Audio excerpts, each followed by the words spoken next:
Комбињата со канцелариска опрема на Министерството за земјоделие ги исполнуваат критериумите за да се пренаменат во возила за брза помош. Секторот за медицинска опрема утврдил дека пациенти може да се транспортираат во овие возила.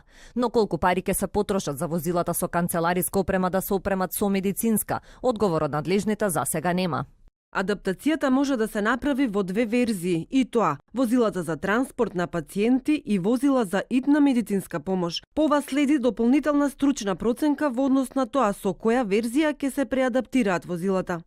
Ваквата одлука на здравствените власти најдена жестоки критики во јавноста. Дел од граѓаните коментираат дека додека градоначалници и функционери купуваат луксузни автомобили од илјадници евра, службите за итна помош со години работат со стари амортизирани возила и наместо да се купуваат нови се пренаменуваат стари возила. Ако купи, да купи нови. Бери тендери, како тој може да води 6000 евра за него специјално, господинот не може да води. Знаеш за кој зборам. А што сме ние, што се они? Јас сум паѓал цел живот, здравство поштено паѓам, утре ќе дојдам, ќе паднам, немам да страваш да дојдете да земе, дали ќе дојдете да земе? Државата не мисли на граѓаните, навистина немам коментар. Возилата пред се за хитна помош, за стари изнемоштени лица што уопште брза помош не доаѓа, катастрофа е.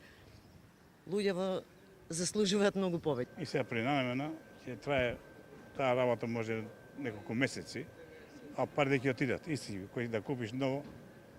А вака повеќе ги добијат нови да купат. А тој Мерко тамо ше у струга да се затвори таа чумбето што му говори цела 12 месеци и купил Мерцедес. Како не му е странно? Како не му е странно? Му ше мора да се воза мија. Што мора да се вози?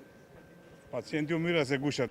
Освен овие 8 возила на Министерството за земјоделие кои ќе бидат пренаменети, државата набавува и 12 нови возила за службите за итна медицинска помош, кои што се во фаза на испорака и се очекува да пристигнат до крајот на следната недела. Според министерот за здравство, со 8 возила од земјоделие и набавката на нови 12 ќе се надополни капацитетот на возила кои недостигаат во службите за итна помош ширум државата. Во светот пак се развиваат и нови концепти за транспорт на пациенти во животозагрозувачка состојба. Научници во Америка веќе работат на изработка на така наречен амбулантен дрон со кој ќе се транспортираат пациентите. Според научниците кои работат на ова идеја, дронот ќе го намали времето на транспорт, ќе избегне гужвата во сообраќајот и на тој начин ќе ги зголеми шансите за побрзо пружање на медицинска помош. Се очекува дека за околу 5 години амбулантниот дрон ќе биде ставен во функција на пациентите.